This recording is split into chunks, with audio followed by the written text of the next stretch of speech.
नमस्कार दोस्तों, target with PS Parihar channel में आपका स्वागत है। सुबह की इस वीडियो में ऐसी सूचनाएं होती हैं जो विभिन्न समाचार पत्रों पर छाई हुई होती और विद्यार्थियों के लिए आवश्यक होती हैं। तो आइए शुरू करते हैं और देख लेते हैं कि आज के समाचार पत्रों में विद्यार्थी जीवन से संबंधित कौन-कौन सी सूचनाएं हैं। तो वीडियो को जल्दी से लाइक कर दें, शेयर कर दें और जिन छात्रों ने चैनल को अभी भी सब्सक्राइब न किया हो तो जल्दी से सब्सक्राइब कर लें ताकि आप लोगों को इसी प्रकार की ऑथेंटिक अपडेट्स सबसे पहले मिलती रहें। आज के समाचार पत्रों में जो सबसे पहली सूचना है वो उत्तर प्रदेश लोक सेवा आयोग की है, टीजीटी, पीजीटी की भी है और डीएलएड की भी। तो आप लोग वीडियो को पूरा देखिए।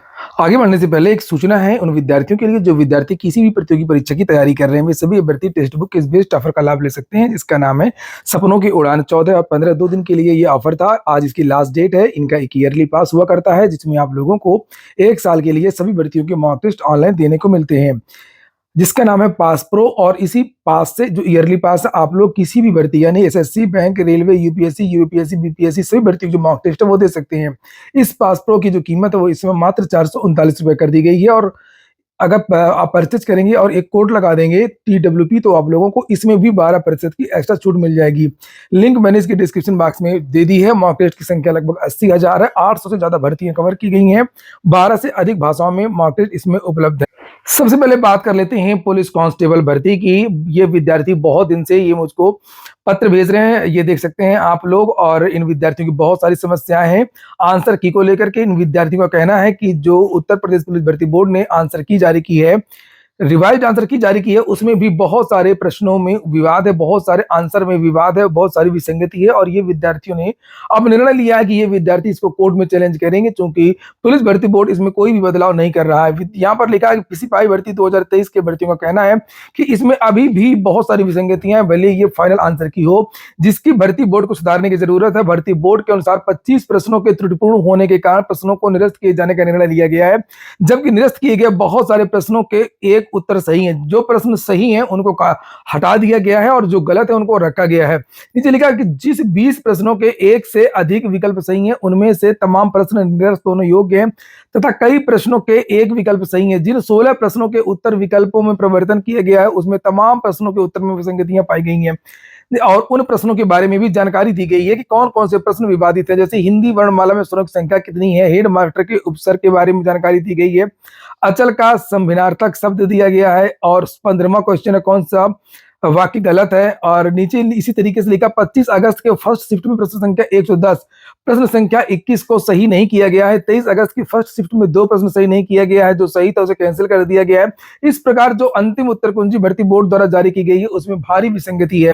नीचे लिखा हुआ है कि आरक्षी छात्र अनिरुद्ध सिंह शशांक त्रिपाठी का कहना है कि 5 साल बाद सिपाही भर्ती 60,244 पदों पर आई है, उसमें एक बार प्रश्न पत्र लीक होने से छात्र परेशान कर छात्रों ने दोबारा परीक्षा दी है। भर्ती बोर्ड से निवेदन है कि उत्तर कुंजी की विसंगतियों को दूर करे, अन्यथा छात्र न्यायालय की शरण में जाने के लिए बाध्य होंगे। तो ये आंसर की को लेकर के विवाद है। ऐसा एक छात्र ने नहीं, मुझे बहुत सारे छात्रों ने ईमेल किया है, बहुत सारे छात्रों ने व्हाट्सएप किया है। एक एक प्रश्न में हजारों विद्यार्थी होते हैं। अगर ऐसी बात है तो भर्ती बोर्ड को इस पर ध्यान देने की आवश्यकता है। छात्र कोर्ट नहीं जाना चाहते हैं। ज्यादातर जो छात्र, आपने देखा होगा पीसीएस आरओ एआरओ में भी विद्यार्थियों का यही था कि किसी तरीके से अगर शासन आयोग ही इसमें बदलाव करते तो ज्यादा बेहतर होगा, और विद्यार्थी मजबूरी में ही कोर्ट जाते हैं। वहीं पर भर्ती बोर्ड की तरफ से कहा जा रहा है कि नवंबर के लास्ट में यानी कि इसी महीने इन विद्यार्थियों के जो परिणाम है वो भी जारी हो सकता है। अगली सूचना उत्तर प्रदेश लोक सेवा आयोग की है। लिखा है कि अब एक ही दिन में पीसीएस प्री कराएगा आयोग। आरओ एआरओ की परीक्षा टाल दी गई है। आरओ एआरओ परीक्षा भी एक दिन एक पाली में कराने पर अड़े हैं प्रतियोगी छात्र। अभी भी विद्यार्थी डटे हैं। 17 छात्रों को पुलिस ने हिरासत में ले लिया है। लोक सेवा आयोग के सामने धरना प्रदर्शन कर रहे छात्रों के बीच में घुसकर उपद्रव करने, माहौल को बिगाड़ने के आरोप में पुलिस ने कथित छात्र नेता समेत 17 लोगों को पकड़ लिया है। पुलिस का कहना है कि इसमें 12 उपद्रवी को चिन्हित कर शांति भंग में उनका चालान कर दिया गया है, जबकि अन्य से पूछताछ चल रही है। ऐसे युवकों के खिलाफ साक्ष्य संकलित किया जा रहा है। पता चला कि ऐसे कई युवक हैं जो छात्रों के बीच में जाकर के उपद्रव कर रहे हैं। सीसीटीवी के जरिए उपद्रवियों की पहचान कर साक्ष्य जुटाए जा रहे हैं। कई कोचिंग व लाइब्रेरी संचालक भी पुलिस के रडार पर हैं। आपने देखा होगा कि कल भी धरना प्रदर्शन जब चल रहा था और जब अनाउंसमेंट होने वाला था उसके थोड़ी देर पहले तक भी पुलिस ड्रोन द्वारा सभी छात्रों को चिन्हित कर रही थी। उसके सामने जो एक अपार्टमेंट है, सृष्टि अपार्टमेंट, वहां पर भी पुलिस कर्मी तैनात थे ऊपर, और वहां से वो वीडियोग्राफी भी कर रहे थे। छात्रों को दबाने की कोशिश बहुत की गई। आंदोलन को बहुत सारे लोगों को गिरफ्तार किया गया और पुलिस ने चारों तरफ से बैरिकेडिंग भी कर रखा था और बहुत सारे छात्रों की वीडियोग्राफी भी की गई। लेकिन विद्यार्थी डटे रहे। यही यही कारण है कि पीसीएस में विद्यार्थियों को जीत मिली है। यहाँ पर देख सकते हैं लिखा है, त्रिस्तरीय आरक्षण के बाद छात्रों की सबसे बड़ी विजय है। और अब तक जो बहुत सारे आंदोलन हुए हैं स्केलिंग को लेकर के, कर्फ्यू लगा था 1996 में, ये देखिए लिखा हुआ है, नए अधिकारियों को नहीं पता होगा। 1996 में स्केलिंग लागू कराने के लिए छात्र कर्फ्यू लगा था। पूरे इलाहाबाद का कोई नागरिक घर से बाहर नहीं निकल पाया था। फिर 2001 पीसीएस प्री परीक्षा परिणाम आने पर कुछ विषयों में से एक भी अभ्यर्थी का चयन नहीं होने के कारण 2 दिन आंदोलन चला।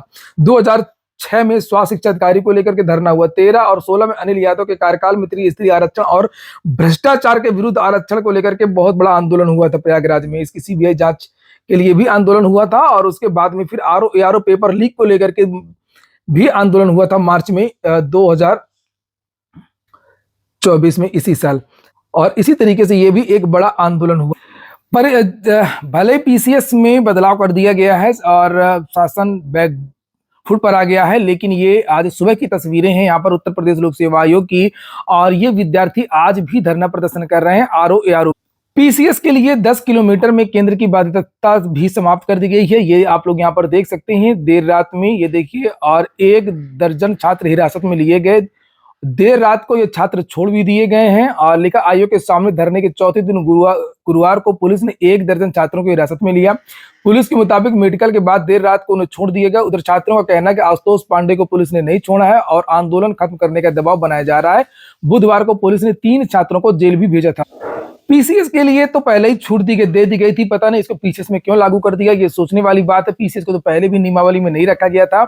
आपने एक पत्र भी देखा होगा जो कल जारी हुआ। ये वो कल का पत्र है, ये देख सकते हैं, उत्तर प्रदेश शासन का सभी भर्ती बोर्डों को दिया गया है। और इसमें साफ साफ लिखा है कि पीसीएस की जो परीक्षा है वो विशिष्ट परीक्षा है, इसलिए इसको जो परीक्षा नियमावली है उससे अलग रखा गया है। लेकिन ये सुनिश्चित किया जाएगा कि परीक्षा केंद्र मुख्य मार्ग पर स्थित ना हो, यानी कि शहर से बाहर भी परीक्षा केंद्र बनाए जाएंगे, लेकिन वो मेन रोड पर परीक्षा केंद्र होंगे। सरकार निजी विद्यालयों पर परीक्षा नहीं करवाना चाहती है। वास्तव में बात तो सही है कि जो निजी विद्यालय हैं वहां पर करप्शन बहुत ज्यादा होता है। और ऐसा नहीं है कि बात केवल आरओ की है। जितनी भी चाहे लेखपाल भर्ती की परीक्षा हुई थी उसमें नैनी के बहुत सारे प्राइवेट विद्यालय के जो मैनेजर प्रबंधक थे वो खुद नकल करवाते पकड़े गए थे और उनको जेल भी भेजा गया था। इसके अलावा भी बहुत सारे भर्तियों के पेपर लीक हुए, ड्यूटी लगवा लेते हैं ये लोग। जितने भी प्राइवेट विद्यालय होते हैं उसमें आउटसाइडर जो सॉल्वर वगैरह की आजकल ड्यूटी लग रही है बायोमेट्रिक की वजह से, उनसे नकल करवा लेते हैं। और पर्चियां पहुंचती हैं इन विद्यालयों में, लोग आंसर की भेज देते हैं, धीरे से विद्यार्थी को पहुंच जाती है। तो इस तरीके की जो करप्शन की जो बातें हैं वो शासन को पता चल गई थी कि जो निजी विद्यालय हैं, माध्यमिक विद्यालय हैं, वहां पर ये जो विद्यालय का जो प्रबंधन है वो खुद नकल करवाता है। इसकी वजह से शासन ने इसको अलग रखा था। और सबसे बड़ी बात यह है कि यहां पर आप देख सकते हैं कि आज ही की न्यूज है, एसएससी में एक सेंटर में 35 छात्र पकड़े गए। 12 छात्र तो दूसरी की जगह परीक्षा दे रहे थे, 35 नकल कर रहे थे। और ये भी निजी विद्यालय है, एसएससी एमटीएस की इसमें परीक्षा चल रही है। ये देख सकते हैं एसएससी परीक्षा केंद्र पर छापा, 12 फर्जी अभ्यर्थी समेत 35 गिरफ्तार, 4.5 lakh cash, 3 lakh laptop, 1 printer.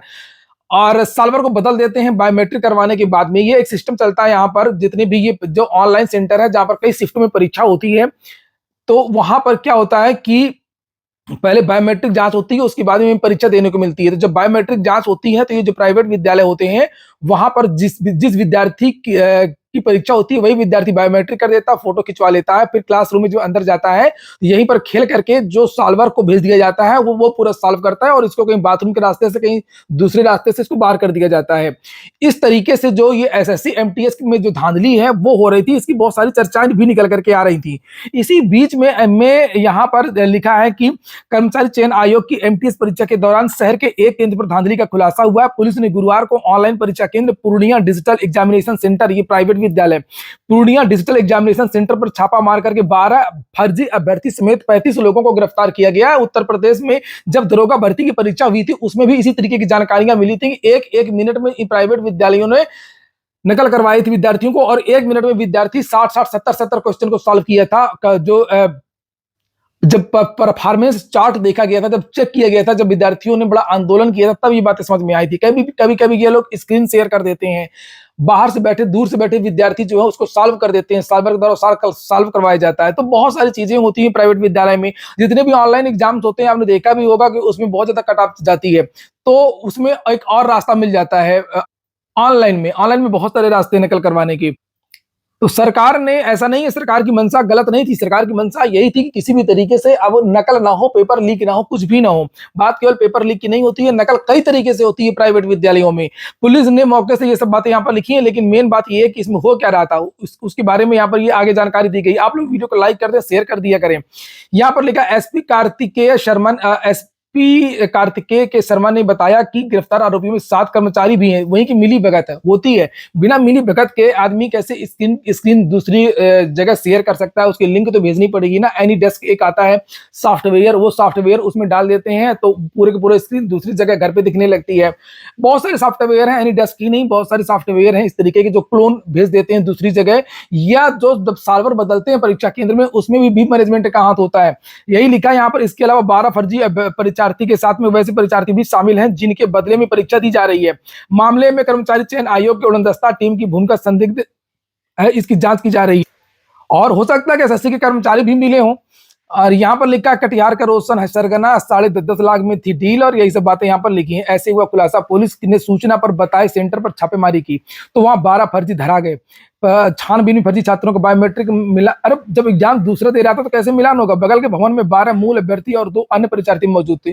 तो 35 लोग यहाँ पर गिरफ्तार हुए हैं। और इसीलिए सरकार ने एक नया नकल रोकने की एक नई परीक्षा नियमावली जारी की थी, जिसमें कि किस तरीके के परीक्षा केंद्र होंगे, कहां पर परीक्षा केंद्र होंगे, दूर दराज क्षेत्रों में नहीं होंगे, वो एक नियमावली सरकार ने बनाई थी। लिखा है कि दिसंबर जनवरी में हो सकती है टीजीटी पीजीटी असिस्टेंट प्रोफेसर भर्ती परीक्षाएं। नई शिक्षक भर्तियां शुरू करने के पूर्व उत्तर प्रदेश शिक्षा सेवा चयन आयोग लंबित भर्तियां पूरी करने की दिशा में आगे बढ़ा। आजकल आप लोग वीडियो को लाइक नहीं करते हैं, उत्तर प्रदेश सरकार की तरह हो गए हैं आप लोग और आयोग की तरह हो गए हैं। जैसे विद्यार्थी इतना भयानक धरना प्रदर्शन किया, उसके बाद में पीसीएस में बैक में आए, आरओ में भी यही हुआ और अन्य भर्तियों में भी हुआ। यही आप लोग भी करते हैं। मैं रोज कहता हूँ आप लोगों से लाइक करने के लिए। अरे हजार इतने लोग देखते क्यों? फिर इतने सारे लोग वीडियो रोज देखते हैं, लगभग 15 से 20 हजार से ज्यादा तो देखते हैं सुबह की वीडियो को, लेकिन लाइक कितने करेंगे? 1500। तो ये सब चीजें बहुत गलत है। नीचे यहाँ पर लिखा है कि असिस्टेंट प्रोफेसर रसायन विज्ञान विषय के विशेष पदों का परिणाम जारी करने के बाद आयोग अब असिस्टेंट प्रोफेसर के 1017 पदों पर चयनित प्रशिक्षित स्नातक प्रवक्ता समग्र पीजीटी के करीब 4163 पदों के लिए दिसंबर के तृतीय सप्ताह से जनवरी 2025 के द्वितीय सप्ताह में परीक्षा कराने की योजना पर कार्य कर रहा है। सही बात मैंने कल कहा भी था कि वास्तव में अब प्रेशर पड़ रहा है और अब ये जो परीक्षाएं हैं उसकी तैयारियां हो रही हैं। आयोग के अध्यक्ष कीर्ति पांडेय ने सभी जिलाधिकारियों को पत्र भेज करके जून 2024 के शासनादेश, यही है जो जिस शासनादेश की भी बात हो रही थी, उस शासनादेश यानी नकल रोकने वाला शासनादेश, उसी के क्रम में मानक के अनुरूप परीक्षा केंद्रों की सूची आयोग की ईमेल आईडी पर मांगी है। पहले आपको याद होगा कि किस तरीके से चयन बोर्ड की परीक्षा होती थी। परीक्षा के 10 दिन पहले, 5 दिन पहले लोग अपना अपना सेंटर चुन लेते थे नकल करने के लिए, और सेटिंग कर लेते थे कर्मचारियों से कि हमको उस परीक्षा केंद्र में हमारे 50 लड़के हैं, हमको सीरियल लगा दिया जाए। तो सीरियल लगवा लिया करते थे और सीरियल लगा करके क्लास में ड्यूटी एक प्रोफेसर टीचर की लगवा लेते थे उसी विषय की, वो नकल करवा देता था। यही कारण है कि टीजीटी पीजीटी में 125 मिनट चली जाती थी, बहुत नकल होती थी, किसी का पढ़ने वाले का चयन नहीं हो पाता था। नीचे यहां पर लिखा है कि 34 विषयों में असिस्टेंट प्रोफेसर पर पदों के लिए उच्चतर शिक्षा सेवा आयोग ने विज्ञापन संख्या 51 के तहत फरवरी में ये आवेदन लिए। यही सब बातें लिखी हैं टीजीटी पीजीटी असिस्टेंट प्रोफेसर भर्ती। और ये कहा गया कि ये जो परीक्षाएं वो आप लोगों की नए मानक के अनुरूप दिसंबर और जनवरी के महीने में हो सकती हैं, और इसको लेकर के परीक्षा केंद्र मांगे गए। मैंने कल वीडियो बनाया था, आप लोगों ने देखा भी होगा। आप लोग भाई पढ़ाई करते रहे।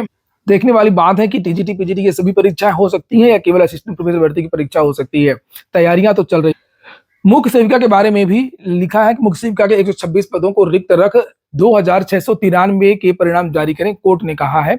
यूपी ट्रिपल एससी का मामला है। अब हो सकता है कि इन विद्यार्थियों का, इन छात्राओं को जो रिजल्ट है वो आ जाए। बहुत इन लोगों ने धरना प्रदर्शन किया, बहुत आंदोलन किया, काफी परेशान रहे।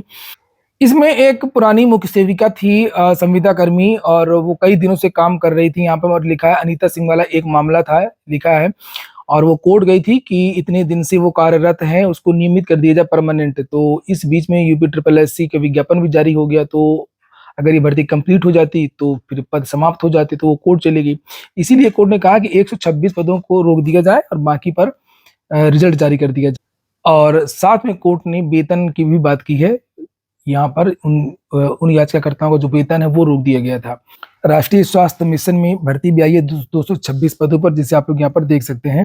लोक सेवा आयोग से भी एक भर्ती चल रही है 109 पदों पर, सहायक वास्तुकार, लेक्चरर और अन्य पदों की। ये देखिए, अगर योग्यता हो तो आवेदन कर दीजिए, 18 नवंबर ही लास्ट डेट है।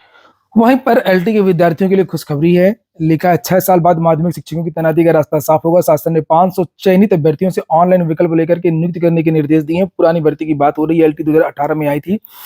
इसमें मामला प्रतीक्षा सूची को लेकर के है। लेकर शासन से चयनित अभ्यर्थियों में से ऑनलाइन विकल्प लेकर के नियुक्ति पत्र भी ऑनलाइन जारी करने के निर्देश दे दिए गए हैं। नीचे यहाँ पर लिखा कि राजकीय माध्यमिक विद्यालयों में सहायक अध्यापक प्रवक्ता के खाली पदों पर लोक सेवा आयोग के माध्यम से 2018 में भर्ती आई थी। इसमें पहली चयन सूची की भर्ती की तैनाती कर दी गई, लेकिन करीब 500 पद खाली रह गए थे। इस पर विभाग के पत्राचार पर आयोग ने प्रतीक्षा सूची जारी कर दी है। जबकि नियमितः 1 साल के बाद प्रतीक्षा सूची मान्य नहीं होती है। इसे देखते हुए माध्यमिक शिक्षा विभाग ने दोबारा आयोग को पत्र लिखा है, जहां से ये मामला कार्मिक विभाग में गया, वहां 5 साल से ज्यादा समय लग गया। हाल ही में ये होता सरकारी काम, एक काम छोटा सा काम, उसमें 5 साल लग गए। हाल ही में आयोग ने शासन को चयनित अभ्यर्थियों की दूसरी सूची भेजी है। माध्यमिक शिक्षा विभाग के विशेष सचिव उमेश चंद्र ने माध्यमिक शिक्षा निदेशक को निर्देश दिया है कि इसके अनुसार वह आयोग से चयनित अभ्यर्थियों को ऑनलाइन नियुक्ति पत्र जारी कर पदस्थापन करें। माध्यमिक शिक्षा निदेशक डॉक्टर महेंद्र देव ने बताया कि वह जल्दी इसकी प्रक्रिया जो शुरू हो जाएगी। ये हो गया आज का वीडियो को लाइक कर दें। जिन छात्रों ने चैनल को सब्सक्राइब न किया हो, सब्सक्राइब कर लें। पूरा वीडियो सुनने के लिए बहुत बहुत धन्यवाद।